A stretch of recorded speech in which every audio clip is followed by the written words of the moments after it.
Peace and welcome to the culture here on the Black Star Network. I'm your host, Faraji Muhammad. Happy Wednesday, folks, and thank you so much for tuning in.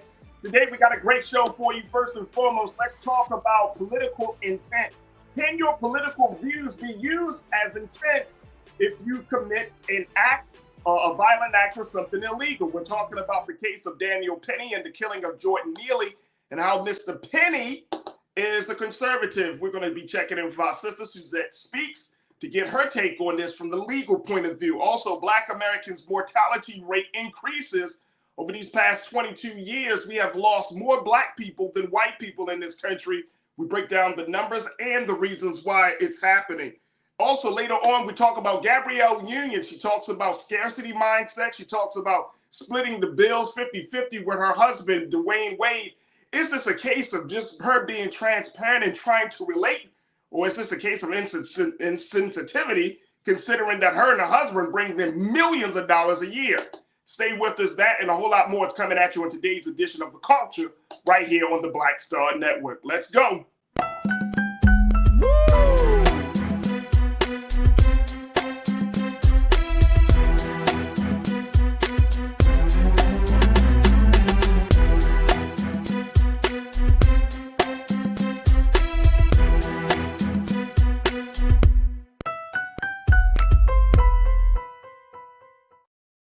Happy Wednesday, folks, and welcome to the culture here on the Black Star Network. I'm your host, Faraji Muhammad.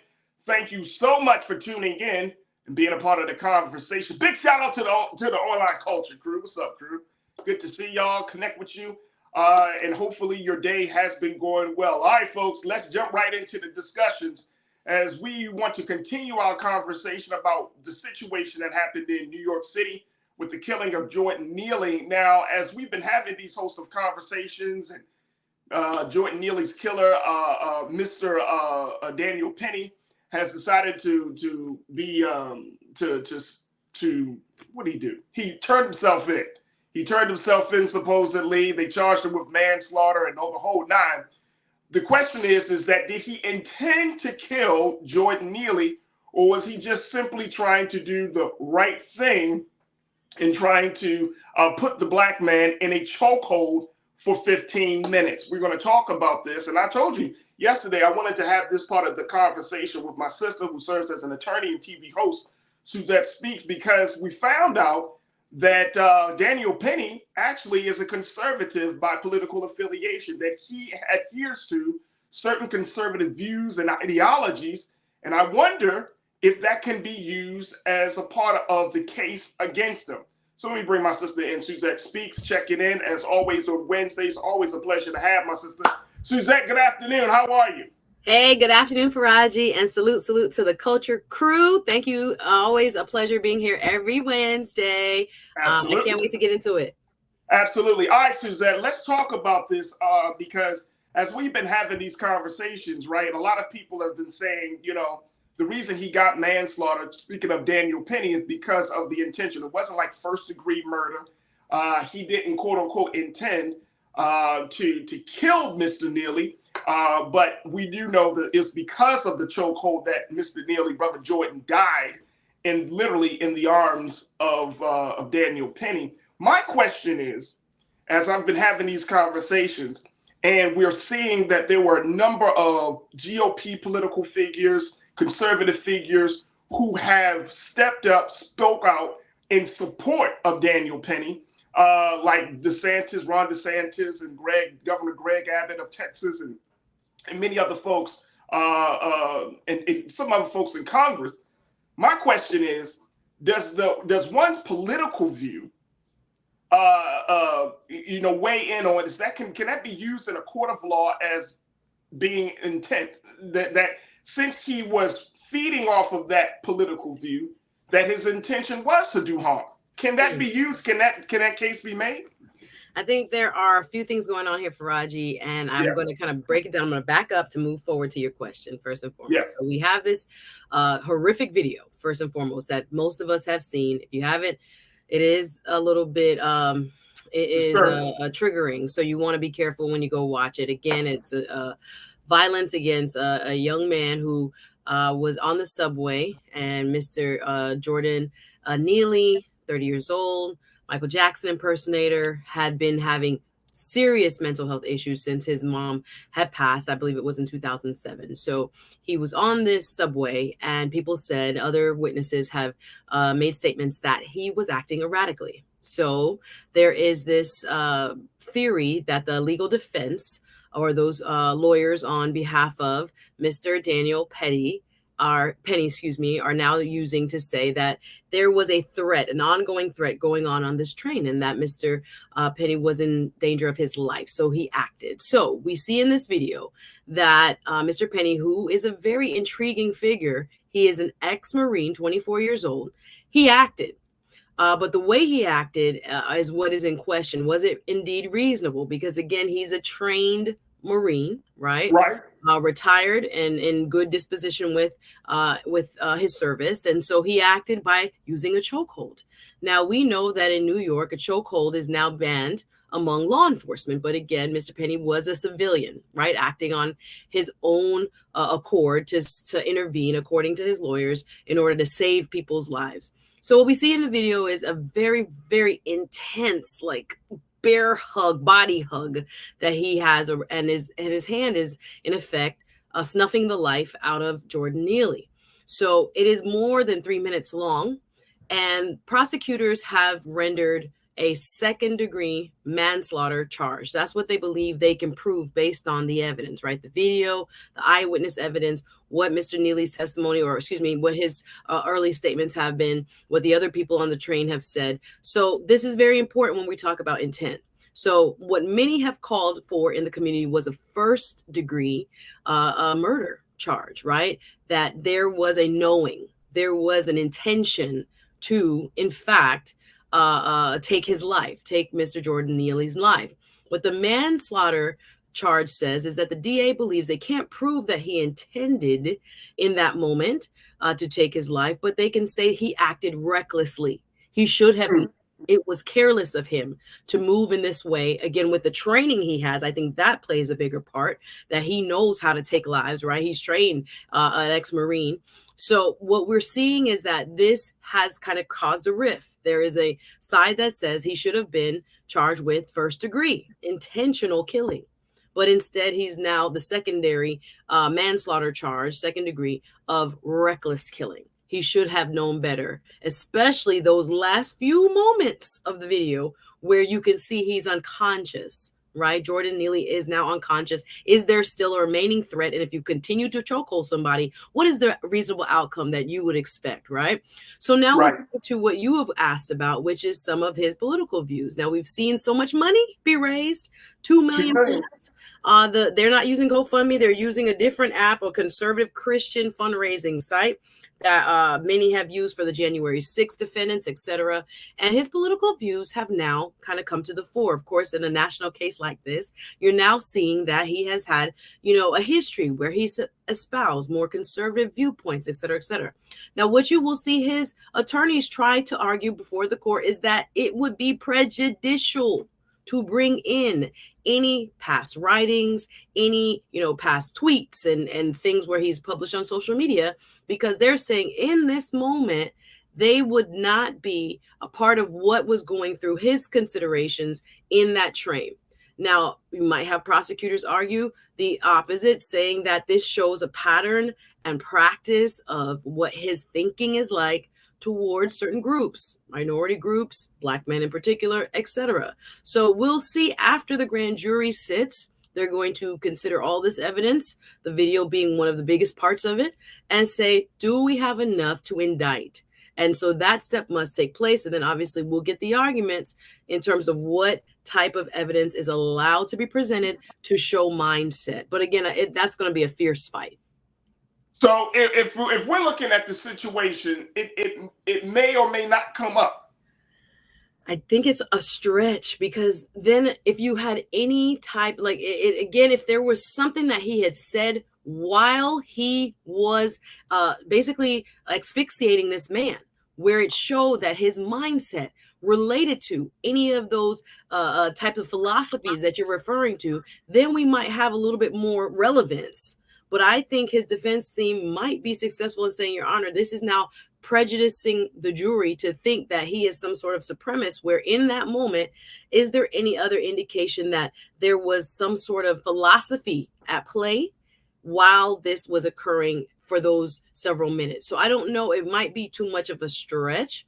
Again, prosecutors might try to bring it in and argue that it is in terms of mindset, as you're saying, and intent, that it would be relevant. But I think it's a little bit of a stretch myself.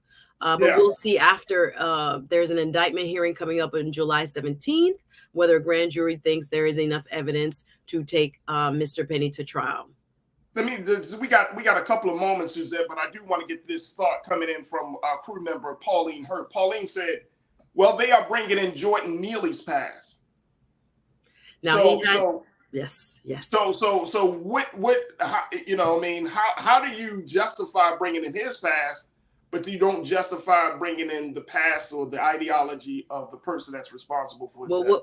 Yes, sir. But what we've seen is it has played out in the court of public opinion. They have not brought this up again. There has been no trial yet, and there has not been any formal hearing. This is what is happening in terms of the trial that's going on in the court of public opinion prior to. Of course, his attorneys are trying to taint the jury pool and others who share in defending Mr. Penny and want to paint this type of kind of re-victimizing the victim picture of Jordan Neely as this problem. Now, he has had issues on the subway before. There was a record in which the city had kept, these folks who are non-housed, who are highly, problematic in terms of the danger they pose to themselves and to others. He was on that list. Right. So, of course, while we are getting ready to hear the actual legal arguments, there are lots of things that are being pushed out there. Again, there is no judge yet making a judgment as to what will be allowed in and what will be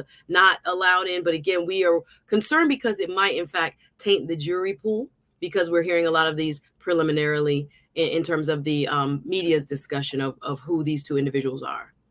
That's going to be interesting. Folks, we got to take a quick pause. When we come forward, I want to get more of your thoughts around this as we're talking about political ideology possibly used for intent for murder. As we look at the case of Brother Jordan Neely being killed by Daniel Penny, what are your thoughts around this? Post your comments on our YouTube chat as we're streaming live there. And of course, stay tuned because we're going to continue the conversation on the other side, along with talking about the rate of mortality, the mortality rate of Black people in this country, folks.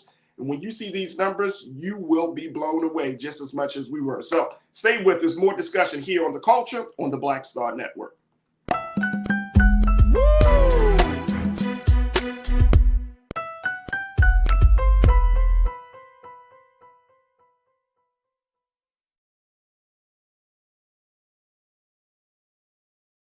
Black Star Network is here. Oh, no punch! I'm real revolutionary right now. Thank you for being the voice of Black America. All momentum we have now, we have to keep this going. The video looks phenomenal. See, there's a difference between Black Star Network and Black-owned media and something like CNN. You can't be Black-owned media and be scared. It's time to be smart. Bring your eyeballs home. You dig?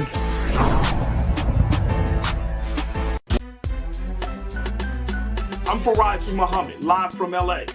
And this is The Culture. The Culture is a two-way conversation. You and me. We talk about the stories, politics, the good, the bad, and the downright ugly. So join our community every day at 3 p.m. Eastern and let your voice be heard. Hey, we're all in this together. So let's talk about it and see what kind of trouble we can get into. It's The Culture, weekdays at 3, only on the Black Star Network. When you talk about blackness and what happens in Black culture, we're about covering these things that matter to us, speaking to our issues and concerns. This is a genuine people-powered movement. There's a lot of stuff that we're not getting. You get it, and you spread the word. We wish to plead our own cause. Too long have others spoken for us. We cannot tell our own story if we can't pay for it. This is about covering us. Invest in black-owned media. Your dollars matter. We don't have to keep asking them to cover our stuff. So please support us in what we do, folks. We want to hit 2,000 people, $50 this month, raise $100,000. We're behind 100,000, so we want to hit that. Your money makes this possible. Check some money orders. Go to P.O. Box 57196, Washington, D.C. 20037-0196. The Cash App is $RM Unfiltered. PayPal is R Martin Unfiltered. Venmo is RM Unfiltered.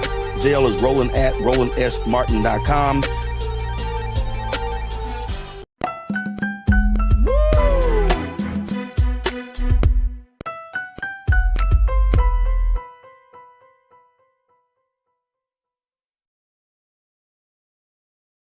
All right, folks, welcome back to the show. We've been talking about the case of Brother Jordan Neely and the case around his murderer, Daniel Penny. And I'm asking the question, can your political views be used as intent for murder?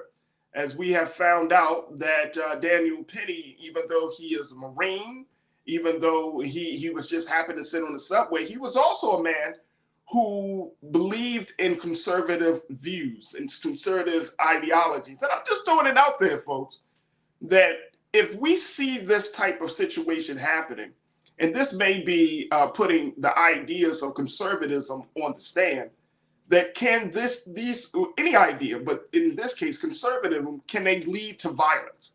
Can they lead to some level of illegal activity?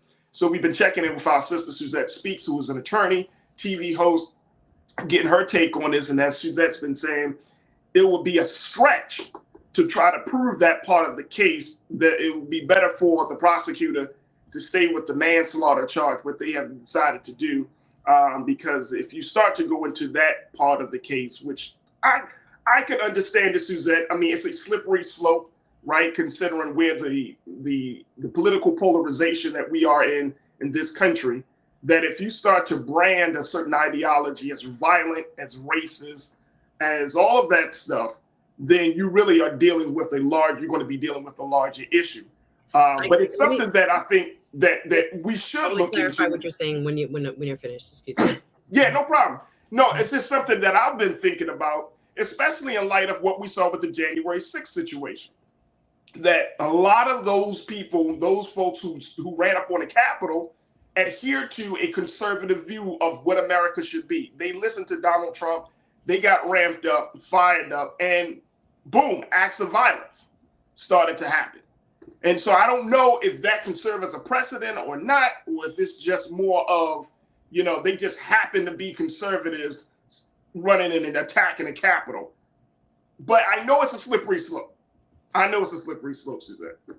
I would add, and again, from my point of view, I think, again, the nature of the crime that you have committed would determine the type of evidence that should be allowed to align with whether or not that belief system played into your acts. So when we were talking about January 6th, that's a different cup of tea, because they were talking about sedition, right, against your government. So trying to overthrow your government, the ideology that you uphold definitely ties in, right? Those are intertwined to the crime that is now being charged. So in that case, I know that those things are relevant, because that type of crime requires, you to prove that this person had a certain ideology walking up those steps, right? And so the background behind that person's beliefs and what they posted would therefore be relevant.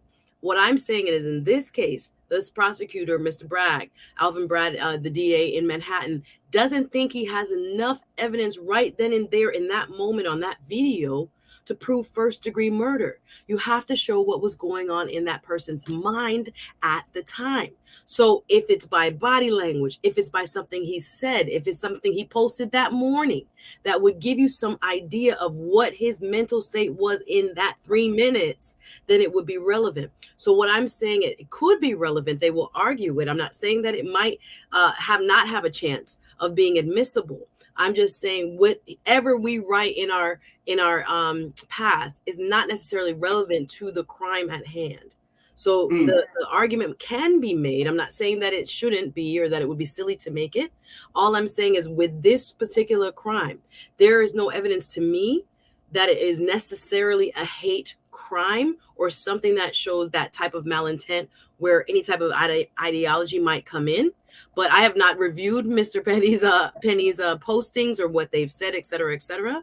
But in a normal circumstance, it might be too far of a stretch to say something that he wrote. I mean, relatively recently might have or might not have impacted this. I think it might be a stretch depending on what it is he wrote. But I'm just saying at this moment, to bring it back to the charge that is at hand, there is no evidence that I have seen so far in the videos that I have watched that show mindset. What was he thinking when he grabbed him up? It might be a stretch to say, well, he's written this about the, in a conservative blog. Therefore, that's what he was thinking when he was laying down on that floor. It's too far. It's too far of a reach. So let me argue. I'm not saying it shouldn't be, but I'm just saying relevant to this crime. I'm not sure how admissible it will be, if at all. Willie, my guy, Willie Fraser, you checked in. You said, I don't separate a person's political views from themselves. Just because you may look fairly on me doesn't mean you look at my family, friends, or community in the same way. That's a good point. I think that's a valid point. There's a difference between that standard of like everyday interaction and then to prove first-degree murder. I think there's two different kind of rubrics or standards, but I understand what Willie is saying when it comes to him personally. What people write matters to him. What people have said, in blogs and on their social media matters to him because it shows what they may have been thinking. So we'll see if a judge, if he's indicted, will allow that type of past writings or recordings to be admissible. But I'm saying to this charge, if they thought they could prove murder one, that's a thing. The attorney for Mr. Jordan Neely's family has said, he expected it to be a murder one. But again, the DA might not see evidence to convict. They're going to charge with as high as what they believe they can convince a jury occurred, right? We might be in disagreement. And so is the family attorney for Jordan Neely. He wanted a murder one indictment, but he didn't get it. So 5 years to 15 years is the window we're looking at it. And again, you can disagree. Again, there are other people that are looking at what they see on that tape and saying there was an intent. It's very difficult to prove mindset. It's very difficult to prove when there's no speaking or things like that going on. And Suzette, I'm so happy that you were having this part of the conversation so that way we can understand the nuances of all of this, like legal jargon, and more importantly, understanding the nuances of how the legal system look at a person, What about the part of, and I haven't seen this, so if there's some video out there, folks, y'all let me know, crew. But there has been some question about what happened before Daniel Penny wrapped his arm around Jordan Neely's neck. That some folks say that is still kind of unknown. First and foremost, Suzette, have you heard or seen any video of what happened the moments prior to that altercation? I personally have not, but I'm sure DA Alvin Bragg took witness statements. There were two other individuals, let's not forget, that were actually holding him down too. Right. What precipitated, that's what's so tough about video, because we don't have the context, the full context of what took place before. Whenever the person starts recording is where we, pick up.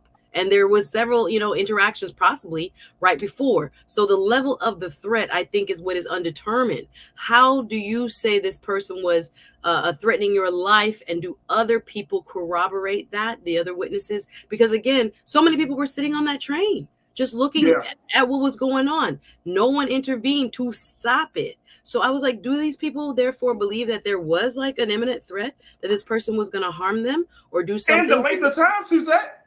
Exactly. And there was also the video that has been broadcasted to the public is not 15 minutes. Right. There's a lot of missing pieces that they have that we don't have. So we have to withhold judgment. So you mean to tell me whoever was taking a video, and I don't know, maybe NYPD confiscated the video and just decided to show that last part or whatever the case may be. But whoever took the gentleman that took the video, I think he's like a local reporter or something. When he took that video, you mean to tell me you didn't, like, you sat there for 15 minutes, or did you You know what I'm saying? Like some of the entrances to the subways have videos. Some of the, I want to see it all. Like right now, you're just seeing this snapshot, this really horrific, snuffing out the life of a human being in your arms. It is so personal.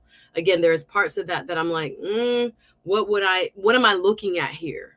When did the threat end? And did he anticipate really taking his life? That's really what the nuance of the case lies. Do you think that he knew by what he was doing that he was going to take his life? Or do you think he was reckless in that he should have known that if you hold a man by a chokehold for 3 minutes or longer and that he has stopped moving and in your arms you could feel that he has stopped breathing, that you should have stopped or let go or rendered aid at some point? They're saying, the DA says, I think I can prove recklessness. I don't know that I can approve a premeditation of intent. I guess that's the rub. That's the difficult part to prove.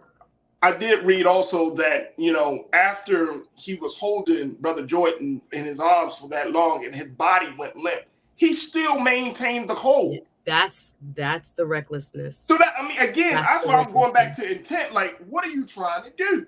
Are you trying to stabilize a threat? Or are you just trying to kill a black man? That's you why. See what I'm saying? Like, you wouldn't be. Come on. You are trained range. Yeah. All right, look. Let me get Real Brooklyn in. I gotta take another pause. Real Brooklyn, my guy. You said Faraji, I believe having certain political views that is trending on violent tendencies should be figured in the whys and who. It's always a subject matter after the fact. Again, I'm with you. I just think that in the court of law, as Suzette explained so well, it will be hard to determine mindset. It goes back to that old Tom Cruise movie where they did pre-crimes. Y'all remember that? Yeah, Minority Report. Yes. Minority Report. You gotta like, they stopped the crime before it actually happened because they can look essentially into people's thinking. And I mean, if we're getting into that place, then we probably will. But that's what it kind of like. You got to get that deep. And to Suzette, to your point, that's it's hard to, try to figure out the mindset of a person, especially in a situation like this. If people feel all types of ways and say that he's a threat and all of this stuff, it's very, very hard. We're going to have to see how this thing plays out. Look, got to take another pause. When we come forward, let's just share with you just some of the latest numbers as we talk about a black man dying in the arms of a white man. Let me share with you what black people, what we look like dying in this country as we talk about the latest numbers around the black mortality rate and how we really have a problem of preserving black life in this country. Folks, you don't want to miss this discussion, so stay with me. It's The Culture here on the Black Star Network.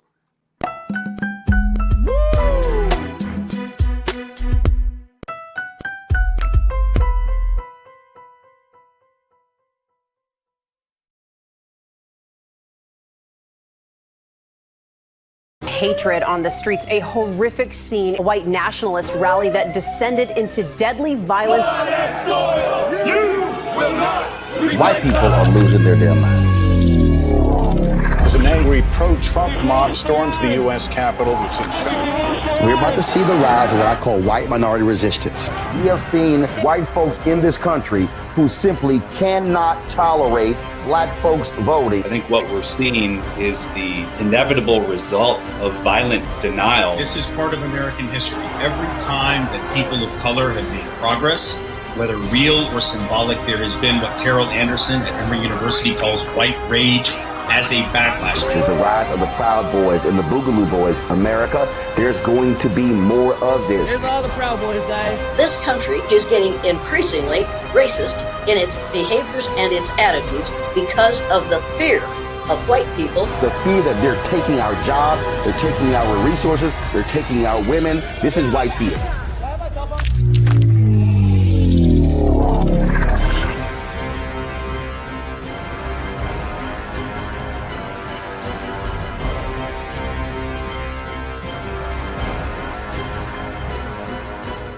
Black Star Network is here. Oh, no punch! I'm real revolutionary right now. Thank you for being the voice of Black America. All momentum we have now, we have to keep this going. The video looks phenomenal. See, there's a difference between Black Star Network and black-owned media and something like CNN. You can't be black own media and be scared. It's time to be smart. Bring your eyeballs home. You dig? I'm Faraji Muhammad, live from LA. And this is The Culture. The Culture is a two-way conversation. You and me. We talk about the stories, politics, the good, the bad, and the downright ugly. So join our community every day at 3 p.m. Eastern and let your voice be heard. Hey, we're all in this together. So let's talk about it and see what kind of trouble we can get into. It's The Culture, weekdays at 3, only on the Black Star Network.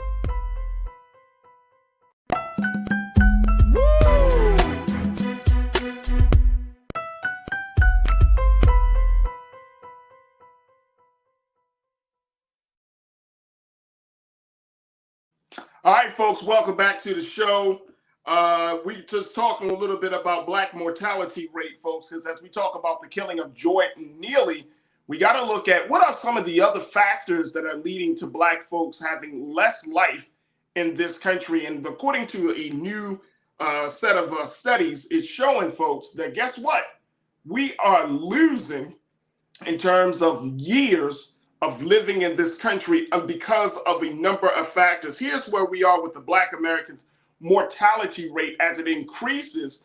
According to the latest study, we have experienced a 1.63 million, I want to say that again, 1.63 million excess deaths compared with white Americans over the past 22 years. Wow. Now, according to KFF Health News, a study published Tuesday in the medical journal JAMA found that Black people's higher mortality rate from 1999 to 2020 resulted in a cumulative loss of more than 80 million years of life compared to the white population. The study's authors characterize it as a call to action to enhance the health of Black Americans whose higher rates of heart disease, cancer, and infant mortality contribute to their disproportionately early deaths. Now, let me share with you something else on this piece, y'all. Y'all ready for this one? Take a look at this.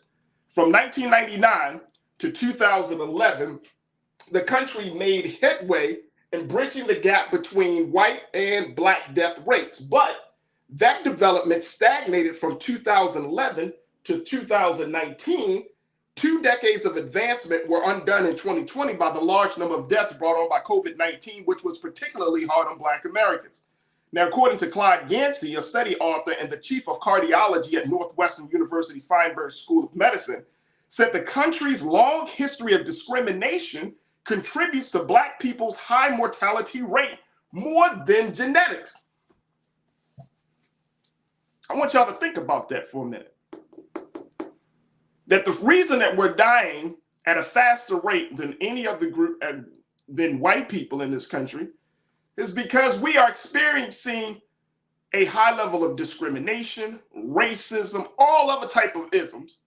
And at the same time, we are still, even though we're making some gains in some ways, we are losing years under this system. Let me bring my sister Suzette Speaks back into the conversation. First and foremost, Suzette, are you surprised by these numbers in this latest study?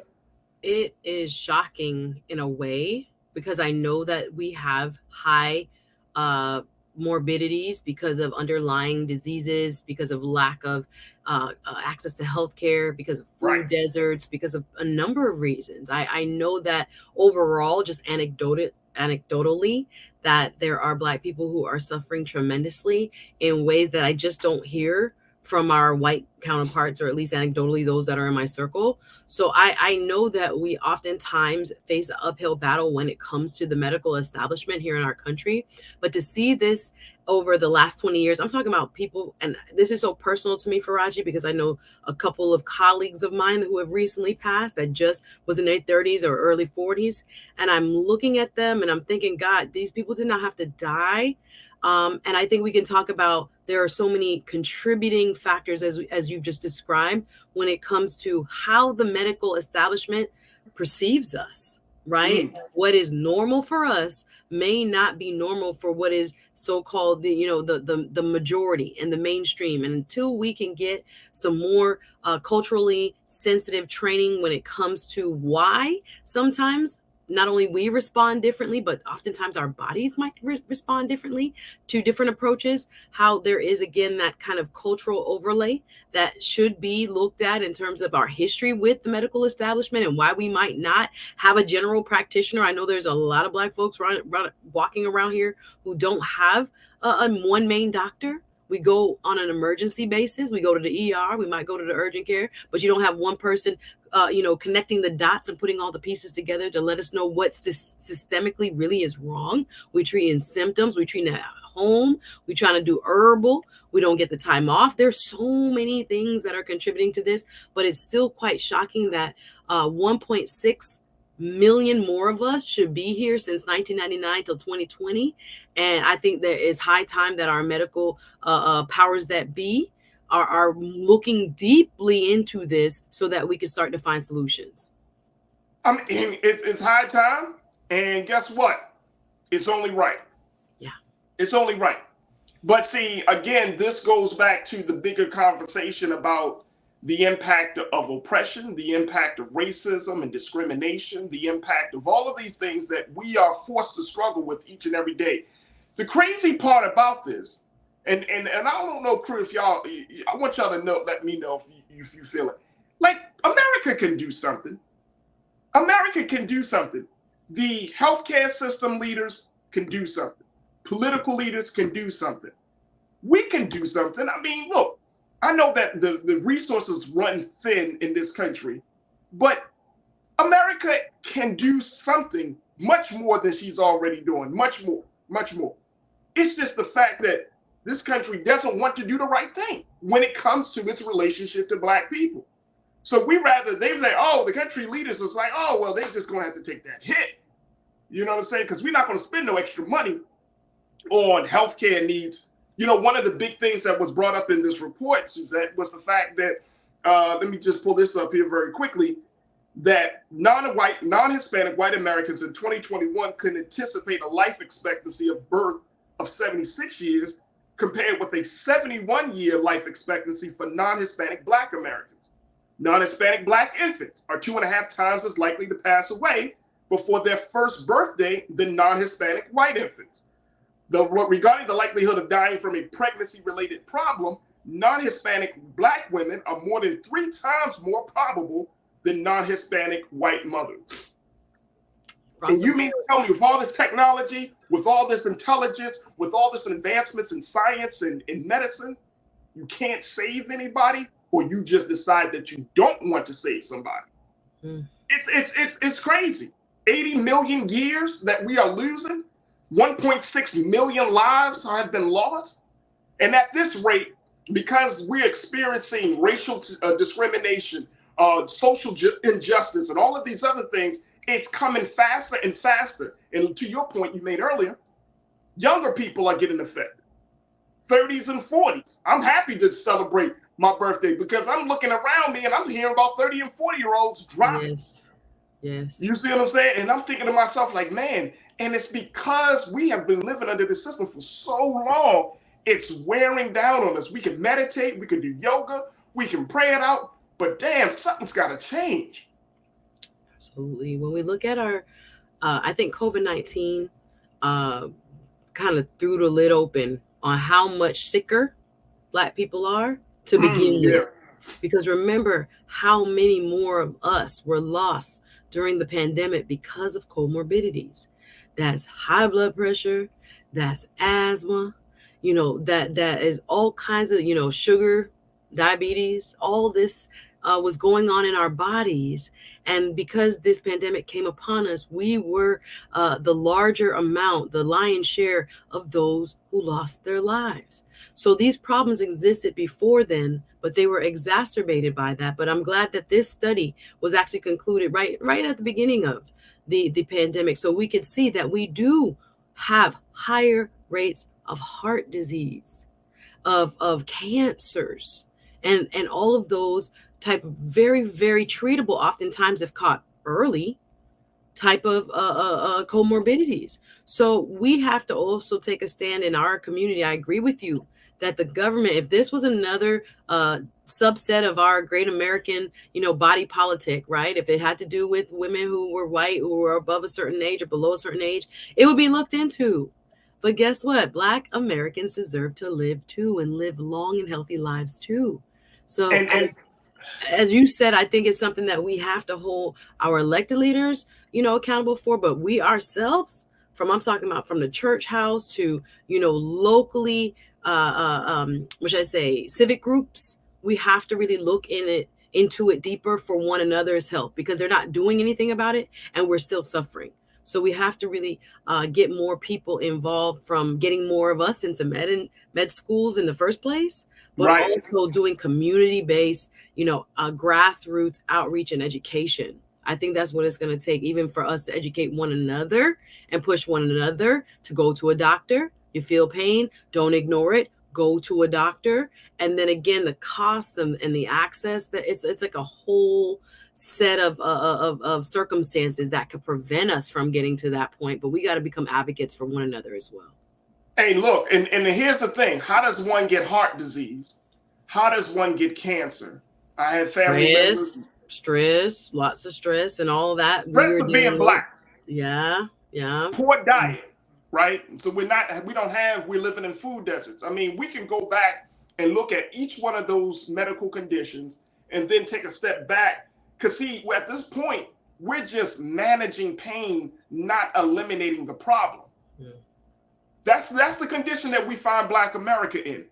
We're just managing pain. We're going from one thing to the next thing, looking for another pill, another antidotes, another liquids, another something to just manage the pain instead of eliminating the problem. The problem isn't cancer. That's not the cause. That's the effect. Right. The real cause is we wake up every day. We're inundated. As soon as we walk outside of our doors of our homes, we're inundated with our Blackness being a problem. You know what I'm saying? That's how we're treated when we get to the doctor, when we say we're in pain, when we say we have a problem, I just had a case with someone with sickle cell being accused of being, drug seeking and all this other stuff, and how I'm just like the lack of sensitivity or understanding within the medical establishment, oftentimes with how we do stuff and why we do stuff and how to go about. I mean, I remember being told from I was a little girl, you're obese. And I know they like to not say you thick and you big bone. And again, that's not an excuse for walking and to exercise and to lower your salt and your sugar and your fat intake. But I just remember always feeling like, what is wrong with me? Like I always weighed, 20 pounds more than the, white girl who was, a fellow student and my counterpart in elementary and middle, et cetera, because the scales haven't changed. Now, again, that does not give us any excuse to go beyond what is the, hopefully recommended amounts of, you could fill in the blank, sugar, fats, and et cetera. But again, to be taught to know better is to do better. So oftentimes I think there's also this knowledge gap, and I don't think the medical establishment has been tackling that knowledge gap amongst themselves or amongst patients as well. So I think, again, we have to start within our communities to be our best advocates, health fairs and things like this, free screenings, getting those mammograms, ladies. I know a lot of people that are above the age who have never got a mammogram. They scared, they heard it hurts or whatever. And I'm like, if you can catch those things early, it's treatable. But what happens is we most often find when we have deep pain, now we're going to look at it. Now you in stage 3 and 4. So again, I know it's access. I know it's also having our own, which I say knowledge and being able to understand what our bodies are doing and why. And again, the medical establishment needs to kind of look within itself also as to when we cross into those hospital doors, how we are receiving and what, disparities among the treatment we are receiving that they are is somewhat responsible for, and they have to correct that, right? We have to self-correct, but we also have to hold the system accountable as well. And we have to change the culture. Just because a woman is thick doesn't necessarily mean that she's healthy. Yeah. That we glorify certain, certain ways of life. That she's unhealthy. Oh, absolutely. Yeah. I can run faster than them. I can do it. We love that. And I remember hearing that stuff like, this is for boys and girls. You real skinny. You look like you don't eat enough. Yeah. And and it kind of gets passed on from generation to generation. But now it's like, if you weigh a certain thing, it's like you're just considered to be desirable. If you don't weigh a certain thing, you're not desirable. But we're looking at it from the vantage point of physical beauty, of hypersexuality, versus looking at it from the vantage point of health and wellness. Absolutely. There has been some kind of a movement towards that, and in some subsets of the Black culture, and Black fitness is like a thing now. And again, people are into it. People want the body, get their bodies right. But even in that, Suzette, even in that, you live in Florida, right? Sunny state.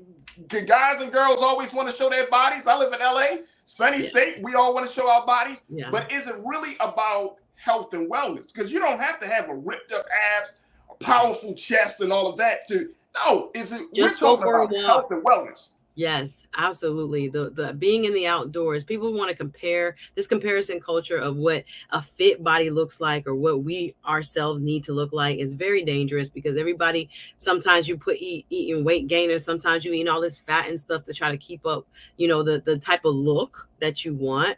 But overall, I think we have to start with go to the doctor and get your blood drawn and get tested and find out your numbers. A lot of us are low iron. A lot of us have, all kinds of deficiencies that if we catch early, we can treat them. But oftentimes it's not until it's really bad. Oftentimes not till it's almost about to take us out that we now are like, okay, I better go to the hospital. We have to be preventative. Even with the one colleague I just lost, she had heart failure. I know, I was like, your body has to be telling you something. Even if you see excessive weight gain, rapid weight gain, if you see, you sweat a lot, you sweat at night, you sweat going upstairs and things like that, your heart is over, time working and trying to pump, but it's not pumping. If you feel any type of chest pain, little, medium, or whatever, Faraji, during COVID, I felt, give me an EKG, roll up to the urgent care. Again, if you can afford it, if you have the healthcare access, if it's close to you where you live, etc., if you can get the time off of work because you need them hours and you got to pay your bills. But can you get the time off to even go? Like, there's a lot in between that. But as much as you are able to, you yourselves and we ourselves must encourage one another to go and get on top of our numbers, get on top of what is going on, listening to our bodies and seeking intervention early. Again, that's not a cure-all. I'm not trying to push aside all other things that we've already mentioned, but what you can do for yourself, for your life, for your kids, for your family that need you. I have a homegirl who's 2 boys, lovely boys and a husband, now going to be putting her, in the ground in 2 weeks. Right. So again, excess weight is not cool. We know people have different body types. It's not a one size fits all. But if you need to go check out what is going on in my body, and if you are able to do that, it's super important, right? Because we want people to live long lives. Absolutely. We do not want to become a statistic at all. Folks, we got to take care of ourselves. Look, I got to take another quick pause. When we come forward, let's shift gears. Let's talk about money. Let's talk about marriage. Let's talk about superstar actress Gabrielle Union and how she's in a bit of hot water and some controversy as she's just shared, and some people say too much information, about how she and her husband, DWade, manage their household, the finances, and her take on scarcity mindset. Stay with me. That conversation is up next here on The Culture on the Black Star Network.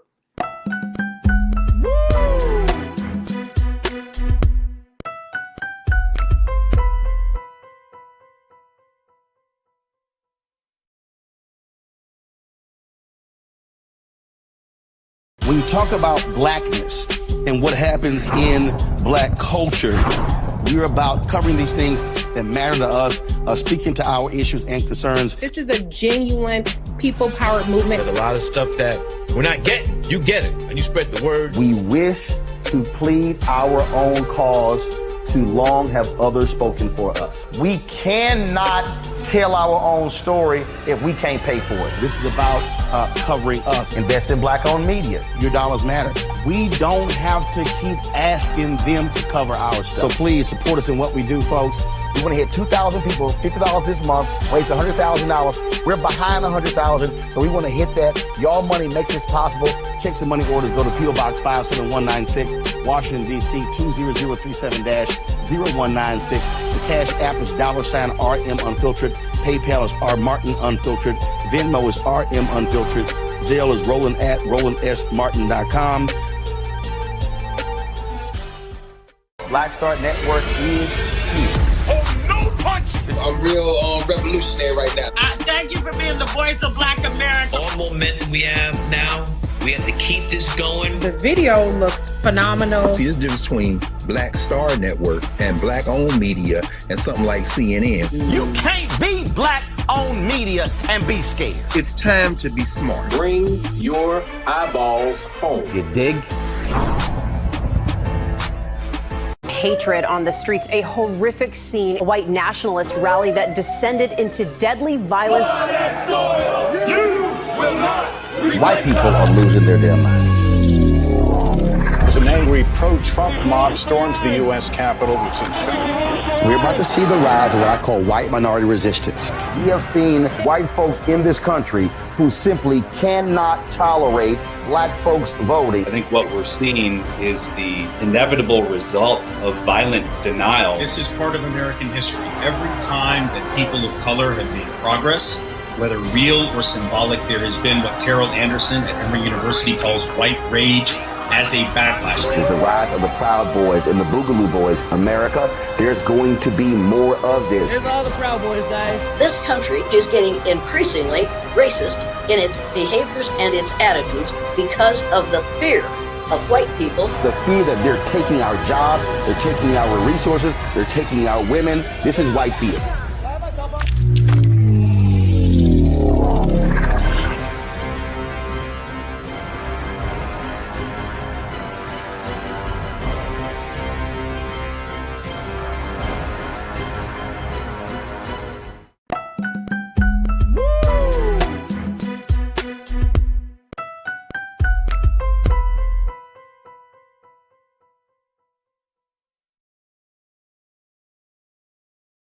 No.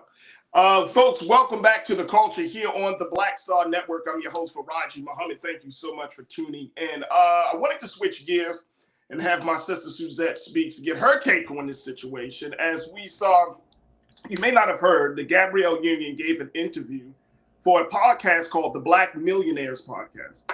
And in the course of that discussion, talking about money, talking about family, she made a couple of statements that has gotten to her in a little bit of a controversy.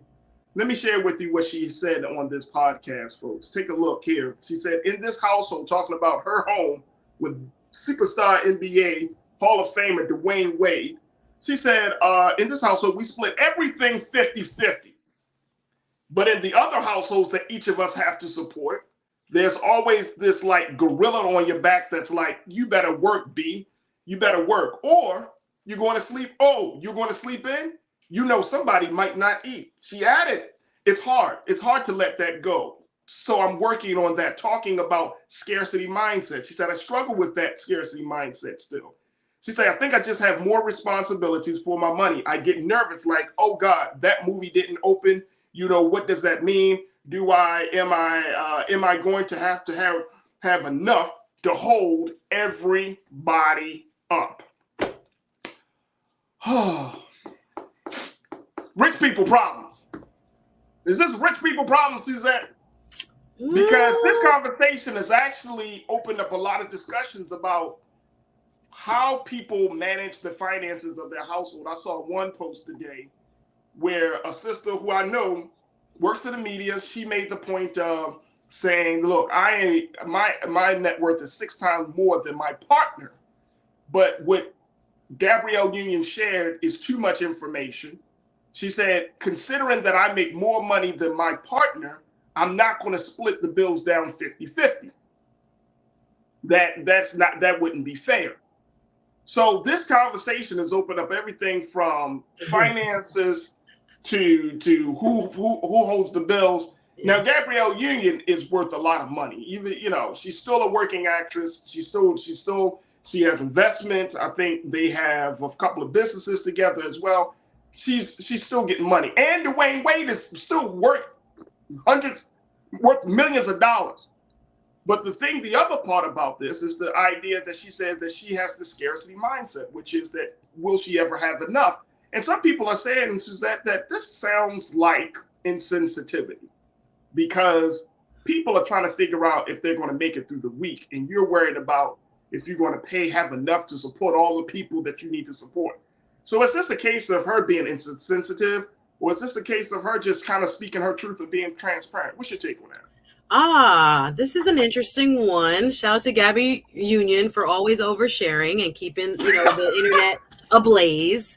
Social media had a lot to say about the finances, but I'm going to talk a little bit about what you just asked when it comes to, is this a rich person's problem? Because I find actually when it comes to professionals and that are not multimillionaires or millionaires yet, we have a problem, I would call it, in the Black community, where there's a lot of pressure put on anyone who has been deemed to have made it to help everybody else in a family. That's not just rich people. That's oftentimes a person who would maybe consider themselves middle income, or other people might consider them, upper middle class.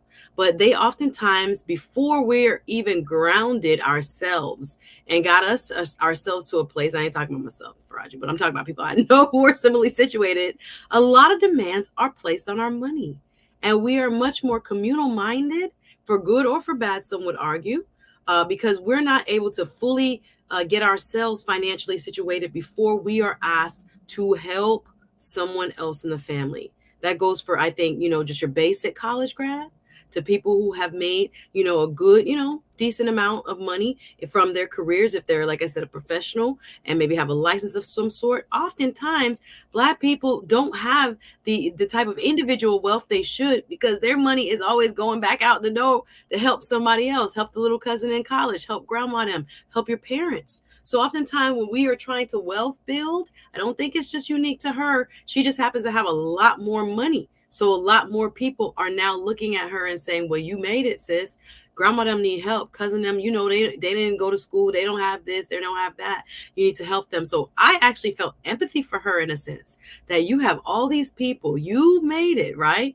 But you have all these people now dependent upon you to make sure that they eat and sleep. I kind of want to ask her a little bit more about that. And should those people be getting a job or helping themselves in more ways than one, or helping you help them in more ways than one? Okay, that aside. So I think there is a lot of that going on at different scales within the Black community. And I think it's hindering, especially the one who has, quote unquote, made it in the family, from truly making it, because you're already forced to give back before you've truly established like financial independence in a way.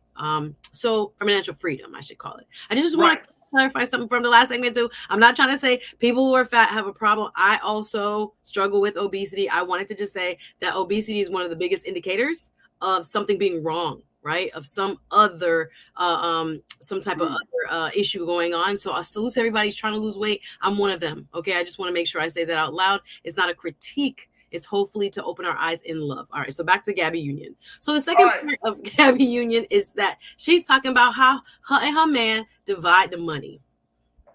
Now, I believe people were appalled by this, Faraji, because DWade is a multimillionaire as well, right? I didn't actually get a chance to Google who's worth more. If anybody in the culture crew could tell us real quick who's actually worth more, him or her. But people, I think, were a little shocked because they were like, wait a minute, if you can't depend on your man, who is a multimillionaire, to pay some or not most, or if not all of the bills, who can you depend on? So I do think it was a little bit jarring for that reason, but you have people on both sides, right? There are people that are saying it's good that it's equal. Women want, all of this equality. Why not allow her, if she wants to pay half the bills?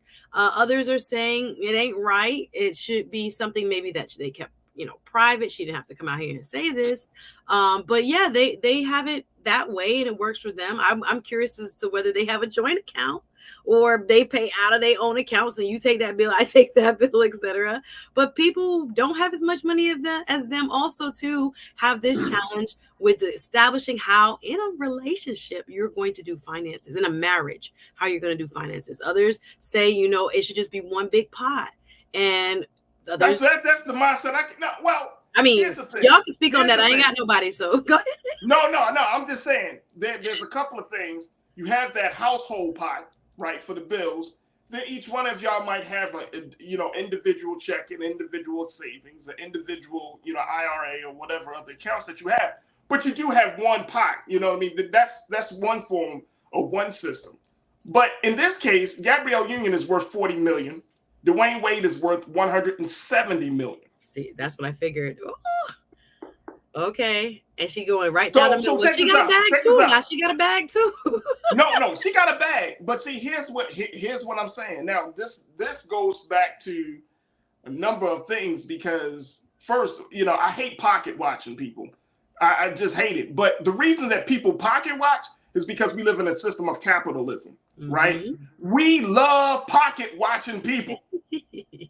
I know people be like, man, why are we always watching somebody's pocket? Because the moment you get put on with some money, guess what? You're going to let the whole world know. I'm making millions of dollars, right? That's why the people that win the lottery, they always get the whole sum, which I never understood. That's another different thing. I never understood. I'll get that thing in 20 years, Suzette. Feel me? Break it down over 20 years. But the fact is, people, I think, are more surprised that y'all go 50-50 when your man makes 3 to 4 times as more that part than you. Yeah, that's part, yeah. Well, that's his net worth. See, that's the difference. Understanding money. Your net worth is one thing. That could include assets. That could be art. That could be homes. That could be land. That could be businesses. That's what that is. Now, actual money in the bank that's accessible, that's a different story. But personally, if I'm bringing in 4 times more than my lady, I'm paying for stuff. Well, that's just me though. I'm old school in that. Like, let the church say, if I got the resources, I'm paying for it. And I've not seen to that say you can't pay for other stuff, but you might pay for the vacation, pay for the children's stuff. But other than that, I'm paying for the house, the car. Now, if you got all this other stuff going on, y'all paying for grandma and them and cousin, all them. That's one thing. But 50, a lot of people do believe in that proportionality. 50? Are we roommates? Are we roommates? Or are we husband and wife? What are we doing? What do we do? Some people say you give according to the proportion of how much more or whatever your salaries are comparatively. So if your husband makes more, that his amount that, of the scale of, whatever your household expenses are would be proportionate to what his, the difference between your salary and his salary. Other people, they, wife pays like almost incidental bills where husband takes care of mortgage as if he is the breadwinner. Like as you said, there's women who got them, they bag up too, and maybe they're the breadwinner. So you have a different kind of arrangement. I say people must do what works for them.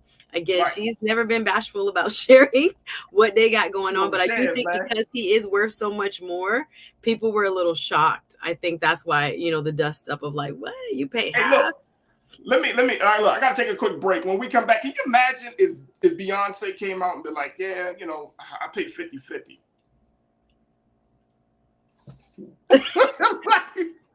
Your man got $2.5 billion in the Exactly. He paying, you paying for what?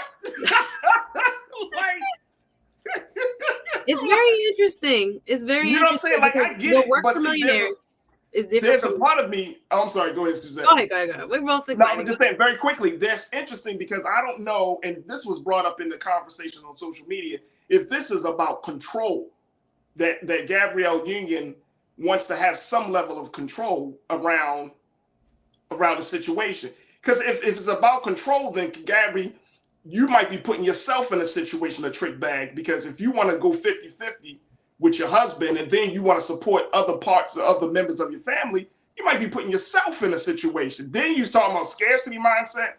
That's the conversation I want to have on the other side.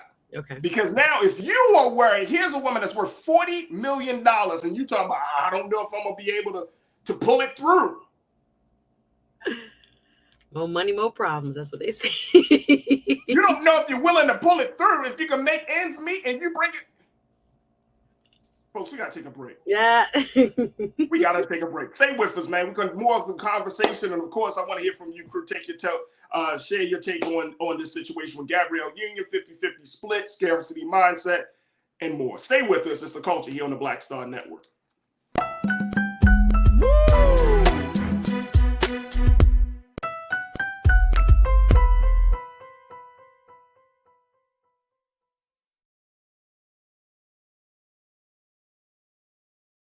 Hi, I'm Dr. Jackie Hood Martin, and I have a question for you. Ever feel as if your life is teetering and the weight and pressure of the world is consistently on your shoulders? Well, let me tell you, living a balanced life isn't easy. Join me each Tuesday on Black Star Network for A Balanced Life with Dr. Jackie. We'll laugh together, cry together, pull ourselves together, and cheer each other on. So join me for new shows each Tuesday on Black Star Network, A Balanced Life with Dr. Jackie.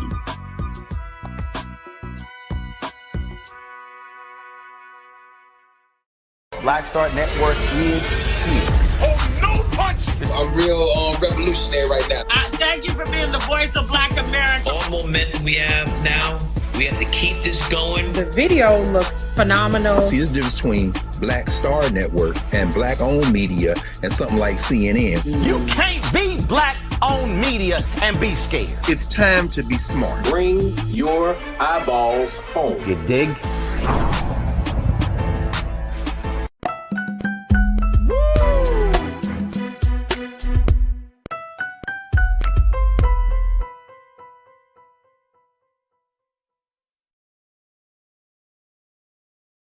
All right, folks, welcome back to the show. We've been talking about this situation with Gabrielle Union, actress, superstar Gabrielle Union, who's talking about scarcity mindset, the 50-50 split with her finances between her and her husband, DWade, and how they move with their money. Checking in with my sister, Suzette Speaks.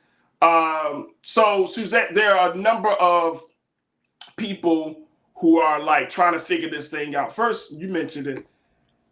So, Sister Gabrielle, always sharing something about her personal life, man. Overshare. She's an overshare. She's an oversharer. For real. This is time is money, right? Exactly. So my thinking is that it really, I don't mind you paying 50-50. If that's how you want to run your household, I have no say in that. That's one thing.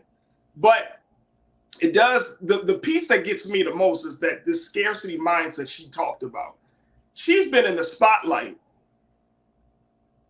Can we say 30 years? A long time, yeah. Long time. Almost there, yeah. So when she talks about that, she still had this in the back of her head. And this is the hell of a thing, man. Poverty is a hell of a thing, man.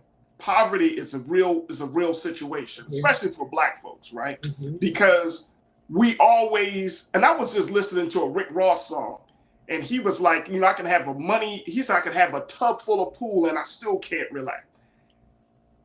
This is so real. The scarcity mindset is so real. Now, I'm not going to jump down her throat about having a scarcity mindset, because I think that at the end of the day, she knows that it can all fall apart. It's a house of cards.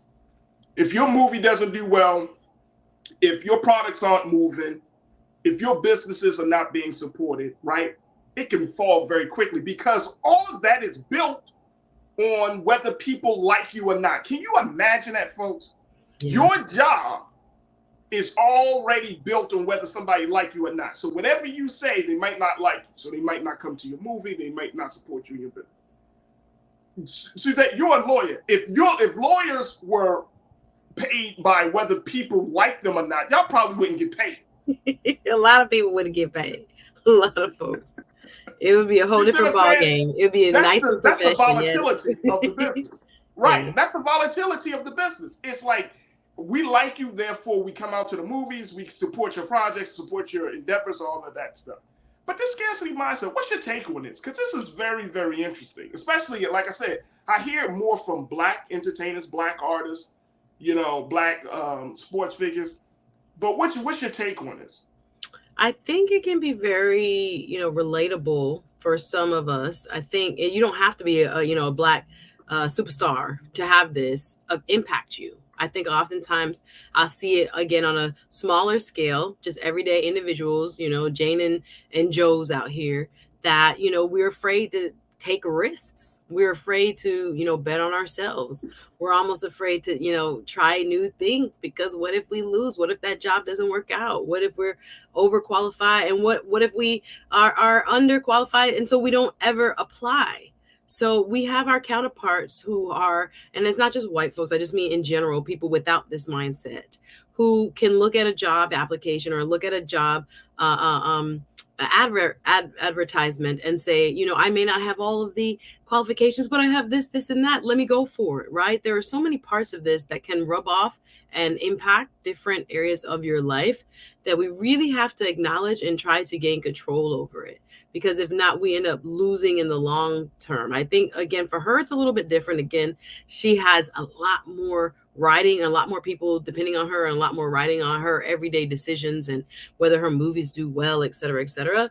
But I do think, other people not in that category of entertainer or celebrity can relate to this. So I think it's a very human part of our experiences if we didn't grow up with like a lot that many people will be able to relate to. But yeah, I think you're gonna have to get like therapy and get support in that way if that's something that plagues you, where you oftentimes feel as if you're gonna lose it all, or you're never gonna have enough, or you're not even worthy of it. That's another part of it. So yeah, it can impact everybody, I think.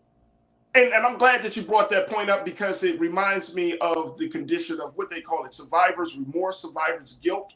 Mm-hmm. When you're able to get out of a tragic situation and you live, or you were able to survive and people around you weren't able to get through those same circumstances. And that's what it kind of reminds me of when she talks about the scarcity mindset. Like you said, I don't think I'm worthy to be in this position, even though she's been in the position for 25, 30, 35 years. You know what I mean? She's been doing things for this long period of time. She still suffers from that and struggles with that. And I think that speaks volumes. I mean, I appreciate the transparency, but there's a little insensitivity in the sense that people really there are four-person families that are getting by on $50,000 and $60,000 a year. That's nothing. If that, yep. That's nothing. Yep. And there's this view, Suzette, where people often think that poor people or low-income folks are lazy. Shit, low-income folks are the hardest working people in this country. I think they work harder. They work harder than the rich. Yes. So the higher up you go, the less work you be doing. Broad generalization, like, hey, you're poor because you didn't pull up your bootstrap. Please. Yeah. Please. Not true. Yeah. That doesn't make sense. So if folks like that are able to make ends meet, make things happen for their family each and every day, I have heard stories where janitors have sent their children to Ivy League schools because they know how to manage money. Yeah. They sacrifice their lives to send their children and allowing their children to go into, and I remember hearing this from my sister Deborah Owens, who has the show here on the platform. I remember I was at an event she had in Baltimore, and she told me about a janitor. He worked 30 years, but he put something aside each time. He was so disciplined that he was able to send his children to Ivy League schools because of his one salary and his discipline and his handling of money. So it's like things can happen. We can do a lot with very little, but that's why I just say it kind of reeks of like entitlement a little bit. It's like, okay. Come on, Gabrielle. If people had $40 million, hell, Roger's like, don't talk to me about no, you ain't got it. What if, ma'am, you sitting on a boatload of money. Come on. You're sitting on a boatload, and your husband is sitting on 3 boatloads. Yes. 3 times that. 3 boatloads. What is he? I mean, and here's the thing then. If this is the problem, why don't you stop buying big ass homes and 40 cars? Roger, I'm not believing. No, I'm serious. we support artists to entertain us, and then they talk about their money problems. Roger, you got no empathy for that. No, I don't want to hear it. I don't. I hear you. I don't. Crew, y'all with me? I'm supporting you as an artist. I'm going to your movies. I'm going to your concerts. I'm patronizing your business, and then you tell me you got money problems. I could have saved my money. Shit, I could have saved my money. I hope to be one of those people one day, so I'm gonna shut my mouth. Huh? No, I ain't gonna. No. Just don't talk about your problems. You like, don't be like, man, it's hard out here, man. Shit, only got 25 million. What am I supposed to do with that? Point well taken. Point well taken. I can't defend that, but I hear what you're saying. Breaks my heart. It breaks. It breaks my heart, man. All right, let's go through what the crew got to say. Willie Frazier, my guy, you said my bootstraps aren't just pulled up. My bootstraps are worn down. Hello. Hey, Willie, I don't have no bootstraps. No. I just got the boot. No, a lot of people Willie, I appreciate you, brother. Yes. My sister Lana, you said it took me to get in my 40s to realize I could make more money by changing my mindset more than anything. Changing mindset made me open business while working full time. Just do it. It's God's desire.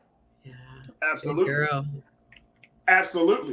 Absolutely. Chris Big, you checked in and said, ain't no way her money and my money is under my control. Well, I hope. Look, I don't care who controls it, just as long as you be knowledgeable on how to use the money. Yeah, I'm sure they're both investing. I'm sure they're both trying to grow the money. But yeah, the way that sounded, I think it just was so jarring to think of multimillionaires splitting bills like that. I don't know. I want to know what, you said Beyonce, Jay-Z, does, Victoria Beckham and David Beckham split half do? Like, it'd be interesting to know in those upper echelon folks and marriages, what are they doing? Because I don't think everyday people may have the same rules and it may not just apply. But it's just very interesting. Well, actually, I'm not calling no names. I know of a person whose husband does just that. The household bills are split in half, no matter what she makes, even though he makes more. She must contribute half to the bills. And I was like, that a discussion that they had at the beginning of the marriage? I can't get into people's business on here, but I don't know the person's suit that. You ain't saying no names. It just rubbed me the wrong way. I was like, but you make less. So how? Let me ask you a question. Would you want your husband, if your husband is making 2-3 times more than you, would you want to do 50-50 split? No, we got to do at least 70-30 or whatever is proportionate to what you're making. Like that said, like, look, no, 90-10. Not my man who loved me and who got me. He wouldn't make me no 50-50. My baby wouldn't make me do no 50-50. I want to wake up in the morning. But people do it. I mean, there are different rules, different strokes for different folks. What works for your household, we're not critical of it, but it just seems like a marriage would mean, joining. But there are people, I think it's higher among millennials, that like to have their own bank account. I think it's like 60% keep their own money separate of millennials and then have a joint account. You have more egalitarian marriages for older people. There might be more traditional where the man is paying almost all or majority of, and the woman is paying less depending on, again, their incomes. So you have all kinds of arrangements, guys. I guess sometimes we want one size fits all, but a lot of people doing a lot of different things with their money. But you got to be able to talk about it and communicate about it because, as we've said on this show, it's one of the biggest issues, that cause friction in marriages. So make sure you're upfront. Huge. And look, let me just say this: like, if the woman in the relationship is better at handling the money, and this is to my brothers, let her handle the money. You ain't doing nothing for my ego. Because the last thing I need is, as the man, you like, no, I want to handle it. I'm handling it. Okay. And then when the money come up funny, you can't handle the consequences, the wrath. Yeah. What happened? Why you didn't pay this bill? See, what had happened was, and there are people that put their full check and don't have no side accounts, just one household account. Some people do that. I'm just saying, there's all kinds of arrangements, guys. Do what works for you. That's what I'm saying. You got to do what works for you. But one thing is for sure, that when you come into a partnership, those things have to be worked out. And it might take some time for you to tweak the system, but those things have to be worked out. But again, it comes rooted from where a lot of this is rooted from our religious beliefs when we were, growing up as children, whether you're coming from the church or from the mosque or any type of faith institution. It was always put upon us that God, the man, the woman, the children, that type of structure. But we know things have changed today.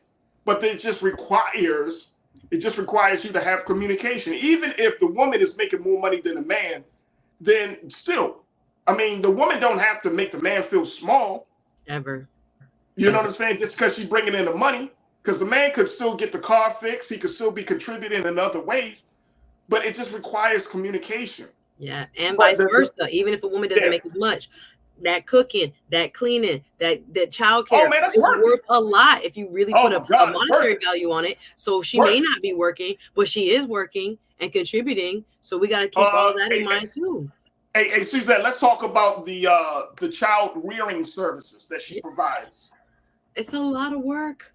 Don't think stay-at-home mothers don't get enough love, man. Yes. Stay-at-home mothers, they work hard because people think they got all this time and they're like secretary to the husband, this and that. They put in work for the family, for the unit to grow and to thrive. It's just a different type. It's a service. It's really important. It's a huge service. To acknowledge huge service. Yeah. I know a lot of women that have done it for years and then they got back into the workforce as we close out. But stay-at-home mothers don't get enough love because you staying at home rearing the children, 2, 3, 4 children, that's a lot of work. That drains you each and every day. Imagine that being your reality. While you go out versus the man, you go out into the world, you talking to people, you getting lunch, you laughing it up with your coworkers, ha, ha, ha. And she laughing for up with a 4-year-old.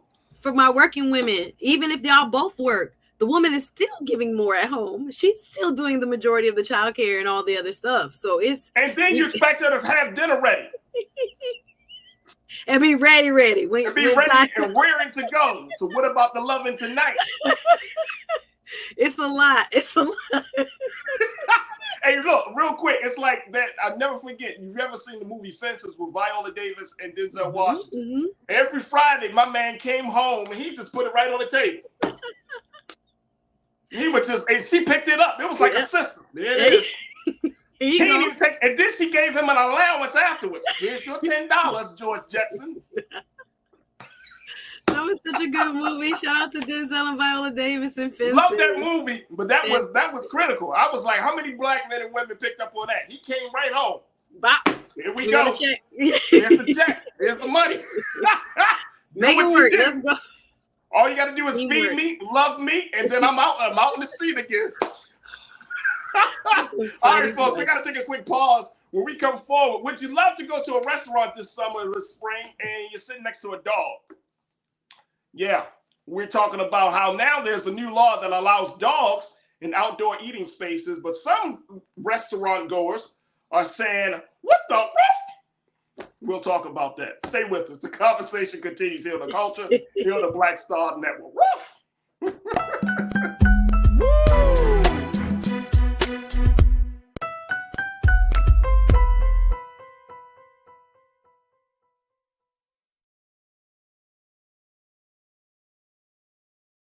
Hatred on the streets, a horrific scene, a white nationalist rally that descended into deadly violence. White people are losing their damn minds. As an angry pro-Trump mob storms the U.S. Capitol, we've seen shots. We're about to see the rise of what I call white minority resistance. We have seen white folks in this country who simply cannot tolerate black folks voting. I think what we're seeing is the inevitable result of violent denial. This is part of American history. Every time that people of color have made progress, whether real or symbolic, there has been what Carol Anderson at Emory University calls white rage as a backlash. This is the rise of the Proud Boys and the Boogaloo Boys. America, there's going to be more of this. Here's all the Proud Boys, guys. This country is getting increasingly racist in its behaviors and its attitudes because of the fear of white people. The fear that they're taking our jobs, they're taking our resources, they're taking our women. This is white fear.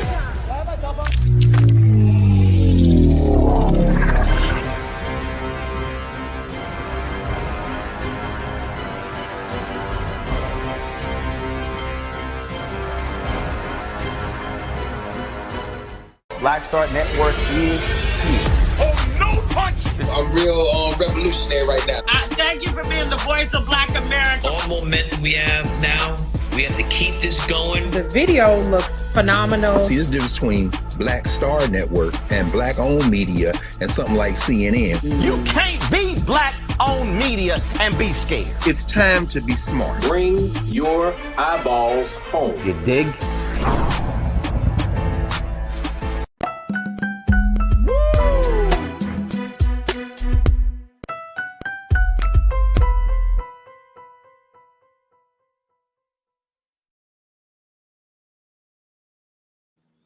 All right, folks, welcome back to the show. Let me bring Suzette back into the fold here. Suzette, I got to see, Lana checked in. She made a great point. I think this is something that needs to be said. Lana, I appreciate you, big sister. You said, when I met my husband, he made less than me. That was not a concern because I saw the man in him. Now, he makes more than me. Don't frown on the man because you can't see the potential. Sis, you We preaching. can't just see the potential. He became that man. You preaching, sis. A lot of people giving up a lot of good men because they want it right now, but they don't know they built. Hallelujah. Y'all got to work with them. You got to. There we go. You better work with a good man, good soul, good spirit, good work ethic, smart, and loving. Fact, Keenan, it's so funny, Suzette, that you used Obama because guess what? He was below Michelle. Michelle made more than him. Michelle seen a diamond. She was like, oh, hold on. Wait, hold on, Senator, Mr. President. Hold on. Let me get this down. He was her like intern or something. She was like, oh, wait a minute now. I know a diamond in the rough when I see it. She bet on that one and she won. So good advice, Lana L. You got to know that if he has the good, solid foundation of what it takes to be a good man, he just don't have everything right now. Don't pass it up. I would say, guess what? Work with him. Hey, man, jobs will come and go, but a good man will stay. There we go. Praise him. There's some good comments. Shout out to Damon Blissett. Shout out to everybody talking about how they do it in their house. First thing, y'all. Y'all oversharing like Gabrielle Union in the chat. I like it. It's helpful. Oversharing. All right. Let me just go to this final conversation because Suzette, I know you like to go out and about it. Y'all, if y'all don't follow Suzette on social media, please follow Suzette. Please. Because Thank you. Trust and believe when I tell you, Suzette be all over Florida. We get it in there. We get in there. You get in there, Suzette. You're at an event like every weekend. What are you talking about? Keeping busy. God is good. Keeping busy. From Democratic women to Black lawyers to you everywhere. I'll be emceeing a women's retreat Saturday for a city down here. Yes, I love to MC and host and all that good stuff. I appreciate it. Well, you're doing a phenomenal job. Real talk. No, You're doing I appreciate you. Job. So here's the thing. This story got my interest because, it's springtime, it's summertime, it's getting warmer. A lot of restaurants are opening up their outdoor spaces, and they're finding that now there is has been a call for restaurant goers to not only enjoy the space outdoors and with these inside these restaurants, but they want to bring their dogs to the conversation as well, bring their dogs to the table. What the rough? Yeah, folks. More dogs could show up in outdoor dining spaces this summer as the U.S. government has given its blessing to restaurants that want to allow pet dogs in their outdoor spaces. Yeah, not gonna get Peter on me. I hear what you. There's a lot of pet lovers that I know, so I'm gonna look. Try to be I'm neutral. Yeah, I love dogs. I'm not against dogs. I'm not against pets at all.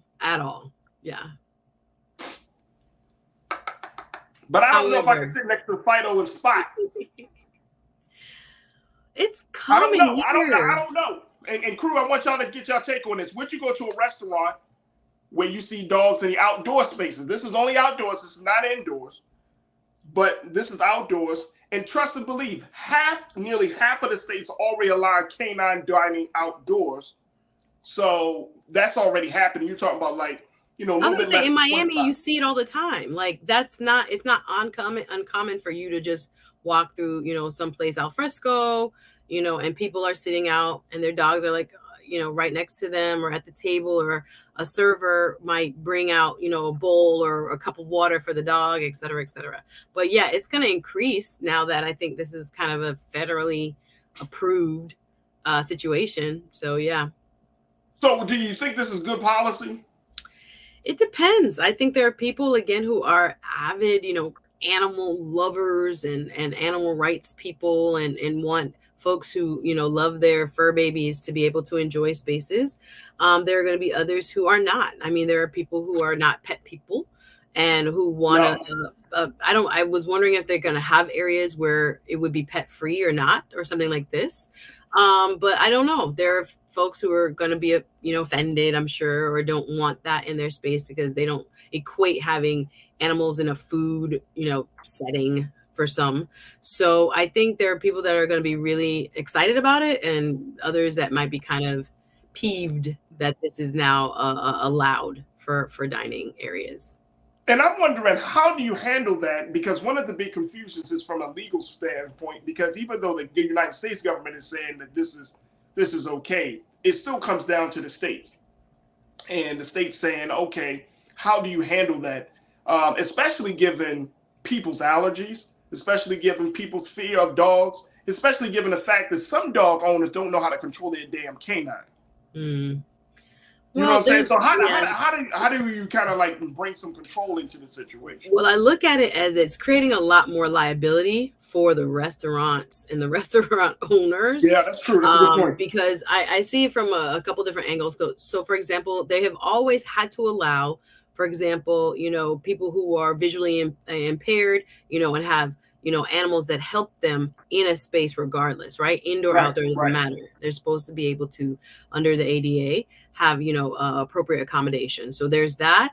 But then I started thinking about how many different mishaps can happen sometimes when there's animal to animal kind of interaction, or human to animal kind of interaction. If somebody, does something, or the animal takes off running, or there's so many more things that can happen that will put that owner, the individual animal's owner, as well as the restaurant owner, possibly in, the line of fire when it comes to possible liability. So I'm thinking about insurance costs. There are other things that came to mind, is like, how would I protect myself from this if this is just another thing that could possibly go wrong in my establishment? But they're going to have to comply, or make reasonable accommodations for those who, like you said, can't be around animals because of, maybe allergy or something that is really serious. So I'm thinking that there might be areas where it's permissible in the restaurant, and other areas, maybe a side of the open air patio, might be just designated without animals and things like this. But yeah, it's going to be kind of complex. Of course, you have the federal law, but then the states can add whatever in their own, local statutes, or even down to cities' local ordinances, so that people stay safe. But yeah, it might have to be on a leash, or they might have to, all kinds of stuff that could be hopefully added to make sure everybody's comfortable. Karen, my sister, you checked in and said the restaurants will have to have owners with dog section. I will not eat at a restaurant with a dog next to me shedding and shaking. Damn shedding and shaking dog. I love my dog, but she is not going. I agree. Because you know what? All you need is a strong wind. Here comes the hair. Raji, I'm proud of you. Raji! That's so... Listen. You be like, sit me next to the patio. Next thing you know, you see the dog. You be like... Dogs have accidents. That's all I think about. Like, I don't want to... I'm sorry. Like, that's what I think about. Like, if I'm sitting next to... It's sunny. It's 70 degrees, 75 degrees in LA. Like, that's cool. I want to be outside. You know what I'm saying? But I don't... Look, I see... This was the first city that I actually saw people in Target with dogs. All over. Target. Like, just walking through the aisles. The dog got a cappuccino like the owner. Just people are passionate about their I'm animals. not mad at that. But it's just weird. You know what I'm saying? It just changes my Target experiences. There's been a shift in the culture around where it is appropriate or not appropriate to bring your fur baby, right? So I think there's a lot, again, maybe in different cities, you know, geographically speaking, across the country, you have different culture around where and when you have, you know, your pet. And, you know, I guess Miami is different. We have them all over as well, that people feel like they could bring it and, like, you know, get your eyebrows done and you have your animal with you and those type of thing, and your fur baby with you. It's just like, kind of like, is this an appropriate space?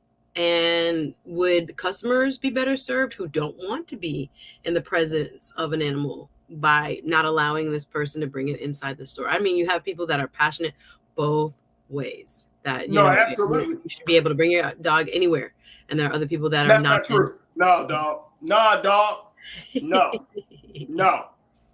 I've seen it all down here, though. Come on, man. What is he going to eat? What's your dog going to eat, man?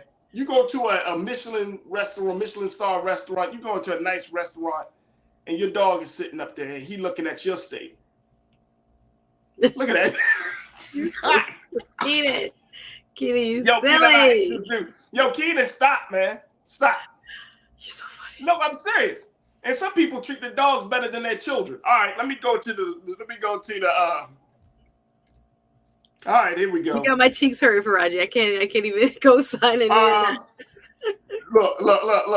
People love their pets, man. People love their pets. Mm-hmm. Look, people love their pets, but I think sometimes these dogs, now some of y'all might be this type of way, but y'all think y'all run the world. And I mean, come on, man. Look, no. So with my dog, like, come on, dog. Come on. If y'all could take a dog on a plane, you probably would do that. People try, I'm sure. People try. I'm sure. Knowing you're not even blind. Or any type of, this support animal thing, it has gotten out of control. Right. Pigs on the plane. Right. A support peacock was on the plane one time. I'm like, okay, what are we doing now? What are we doing? The German Shepherd? BB, you said, I agree with all y'all. No dogs, no cats near where I'm eating. It's Damon, you said it. Damon said, I don't play with my food. I'm funny about that. I don't play with my food either. I'm real funny about that. Real funny. Real Brooklyn, you said, if it's a Yorkie, I'm good. But what about a Great Dane that could drop a deuce in front of you while eating a spring roll that is the same color? We get a little graphic now. Oh, point well taken. I was trying to have a mature conversation, Real Brooklyn. Oh boy. Yeah, I get the picture. We get the picture. Lori, you checked in and said there are a lot of restaurant businesses that are open just for owners that do have pets. Absolutely. Yeah. That's interesting. Look, man. I have no problem with dogs. I have no problem with pet owners. But at the end of the day, Suzette, keep them home. Keep them home. They got dog parks. They have special places for them to get food, dog stores, all of these places. Keep your dog home, man. That's for me. Now, some of y'all probably mad at me, like, I could bring my dog wherever you want to. That's fine. Just don't invite me. You got a dog, Suzette? Don't send me the hate mail. Send him the hate mail, please. You have people, I'm telling you, they are going to bat for the animal. So I hear you. I agree with animal rights and protection. Come on. But I mean, seriously, it's around people's food. Dogs can be filthy creatures. If you watch the dog, you wouldn't know what I'm talking about. I've watched my dog. They can be filthy creatures. They eat and everything. They get in their nose and everything. They got a space for that. All right. On that note, I'm gonna leave. That's all right. All right, look. Looks like we stomped on somebody's toe because we talked about somebody's dog, man. No, because I know I have family members that if you talk about their dog, they're ready to fight you. That's why I'm like, the passionate folks who are passionate about their fur babies are super passionate, even within our culture. Like, our culture as a whole has always kind of been like, I mean, my mom grew up with outside dogs. Like, they didn't even come inside, and they got leftovers for food. They never got actual dog food. That's what I'm saying. That's what I'm used to. They got rice and oxtail. And you know what? Those were dogs that were born in the 80s and 90s. They know the struggle. They had the roughest 2010s, 2020 dogs. They got too bougie. It's a cultural shift even within the culture. So that's why I'm like, let me stay out of y'all's dogs. You get leftovers. You don't get the main plate. Dog feeding your dog salad and stuff, talking about what my dog's going to have the first appetizer, and then after he gets this bone, we'll follow that up with some chow. Come on, man. Some people believe in spoiling their dogs. That's all I can say about that. So, guys, I appreciate you. Suzette, how can they find you on social media? Truly appreciate you. It's always so much fun here. Thank you. I appreciate everybody in the chat and everybody watching. Team Replay, always a pleasure. You guys can follow me at Suzette Speaks on all of the social media platforms. Come over to my channel, please, on YouTube. Just go ahead and look up Suzette Speaks, and you can hit the subscribe button. I got a great catalog, if I do say so myself. But I always enjoy chatting it up with you, Faraji. Thank you for having me each and every week. I appreciate you. Thank you, folks. Make sure y'all subscribe to Suzette Speaks. Make sure you follow her on social media, and make sure that you go to her for your legal advice. I appreciate it. Thank you. That part. There we go. Thank you, Suzette, for being so good for the culture. I appreciate it. I won't be here next week, y'all, but I'll be here the week after. I'm traveling a little bit. So have fun. See you guys soon. Thank you. Thank you. All right, folks, that's going to do it for us. I thank each and every one of you for being a part of the conversation. I want to thank my dynamic production team, my man King Keenan, for making us sound and look so good. Joel, thank you so much. And, of course, my control room. Make sure y'all do your due diligence here on Black Star Network. Continue to support us. Go to our website today at blackstarnetwork.com. Download the app for free on all of your devices. And more importantly, follow us and also give something to support this movement of creating a digital space for Black conversation, Black entertainment, all things for Black culture. So go to Black Star Network today and continue to support us. Also follow me on all social media platforms at The Real Faraji on Instagram and Faraji on Twitter. All right, folks, that's going to do it for me. Stay tuned. Up next at 6 p.m. Eastern Standard Time is Roland Martin Unfiltered. As always, never be afraid to challenge what's wrong. Stand for what's right while being yourself in the process. God willing, we will talk soon for another exciting edition of The Culture right here on the Black Star Network. Talk to you later. Peace.